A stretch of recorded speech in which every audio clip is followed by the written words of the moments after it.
dear students. How are you all? I hope all of you are good and healthy at your home and enjoying online classes.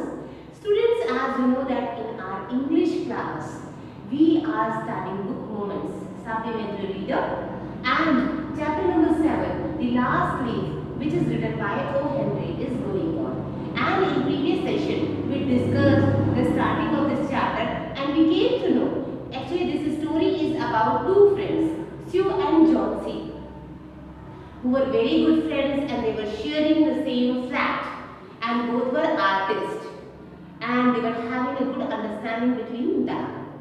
So once what happened, John C got ill. She got pneumonia and now day by day her physical condition was going to be worse. And the main problem was there that she made her mind set in by taking a doubt or misunderstanding, we can say. Actually, then as an ivy creeper was there which was plunging out of her window. It was climbing on a wall. And now John C, who was watching this, who was seeing this creeper, she made her mind set that as leaves of ivy creeper were falling, so she thought that as the last leaf of that creeper would fall down and with this I would be done. So this thought came into her mind and she thought, it means that she related her life with that ivy creeper so that she was not recovering. As doctor was coming and he was doing best treatment, but he was not getting a positive response. And as he asked from Sue, then has John C got any problem or any confusion or anything is there which was bothering John C? So that actually she was not giving any positive response or not any positive response was seen in health of John C. Sue, who was a good friend of John C, was also concerned about John C, and she also wanted to see John C little soon.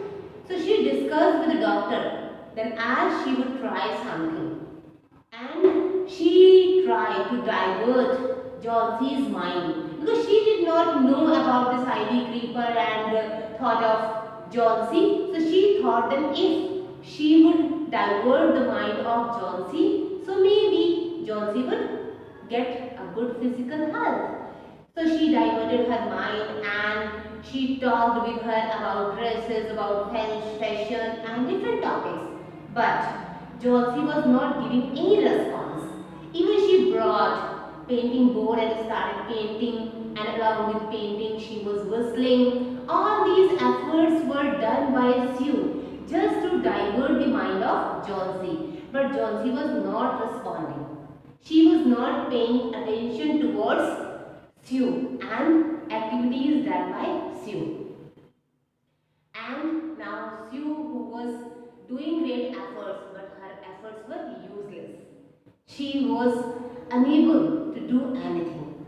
So till this point we read in previous section. Now today we will continue this chapter. But before starting explanation, let's have a look on the hard words.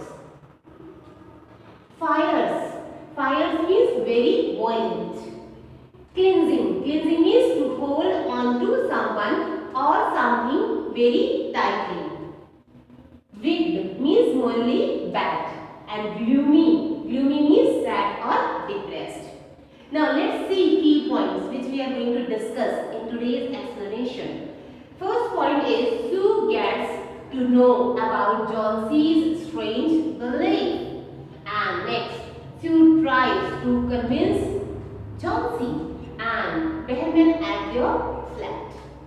So, as John C was not trying to make her health in a good way. Means she was not responding to the actions or the efforts done by Sue. And Sue, who was very concerned about John C, she was doing different activities to divert the mind of John C, so that John C would divert her mind and she would be busy in other activities and maybe she would recover her health.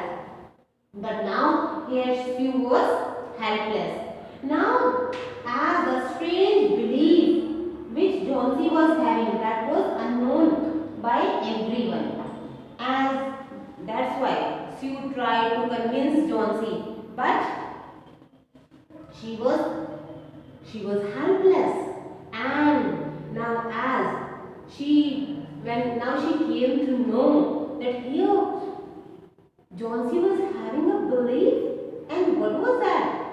Now Sue noticed that as Johnsy was counting backwards, now what was that? Then she came to know that Johnsy was counting the remaining leaves that were on the ivy creeper outside the window. Now Johnsy told her that the leaves were falling rapidly.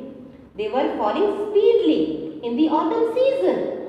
And she also informed Sue that she would die once the last leaf fell from the creeper.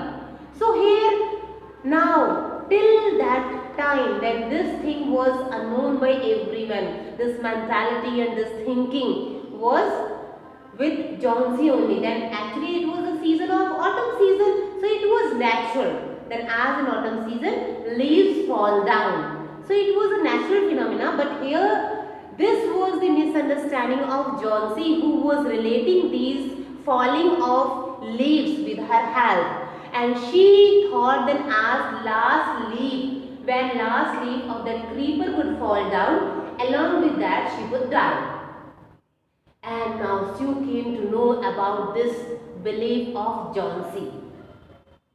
Then she tried to convince Johnsy. How? She tries to convince Johnsy that she was foolish. As Johnsy was foolish in thinking, then she would die with the falling of the last leaf of the ivy creepers. This could not be possible. Here both are the different matters. And Sue tried to make Johnsy understand this thing. But Johnsy was not ready to understand. Sue even lied to her that the doctor was confident. Then Johnsy would get well soon. But Johnsy did not change her mind and kept on counting the remaining leaves on the creeper. She was not ready to understand. She was not ready to listen to you, and she was believing only on that belief which she was having, that with the falling of the last leaf of the ivy creeper she would be died. And now after that what happened? As the third character of this story, whose name was Behrman, who was living nearby the Johnsys and Johnsy and Sue, and who was neighbor of them, then he arrived at their flat. Actually, as he came to know, then Sue, who was concerned about Johnsy, she went to Behrman's flat and she discussed everything about Johnsy with Behrman. And when Behrman came to know about this stupid idea of Johnsy, then he became worried. And as he got to know about Johnsy's condition and saw that there was only one leaf remaining on the creeper which would fall any time. So he became tensed that only one leaf was left and it could fall any time. So this would be dangerous condition for Johnsy, then who was completely dependent on the falling of that last leaf. So Behrman went back to his house and painted a leaf that looked identical to the creeper's leaf and sticked it on the creeper while Johnsy was sleeping. So here he painted an artificial leaf, then he painted a leaf which was looking same like as a real leaf. So he thought that if the real leaf would fall down, but this artificial leaf or painting of leaf would still there, and Johnsy would have this belief that last leaf is still there, so she would get a hope of life. But in this process of painting, Behrman got wet as it was raining heavily and it was icy cold, he fell sick and got pneumonia. So in this session we have seen then John C, who was having this misunderstanding, that with the last leaf which was left on the ivy creeper, then when this last leaf would fall down, she would be died. And Sue, who was concerned about John C, she discussed everything with Behrman, and Behrman was also a well-wisher of John C, who came and he made a plan and painted a leaf on the wall so that if real leaf would fall down, but the painting of leaf would remain on the wall to give a hope of life to John C. So in this way, now here Sue and Behrman, both of them have shown great concern and their affections towards John C. So students, next part we will see in the next class. Till then, take care of yourself. Thank you.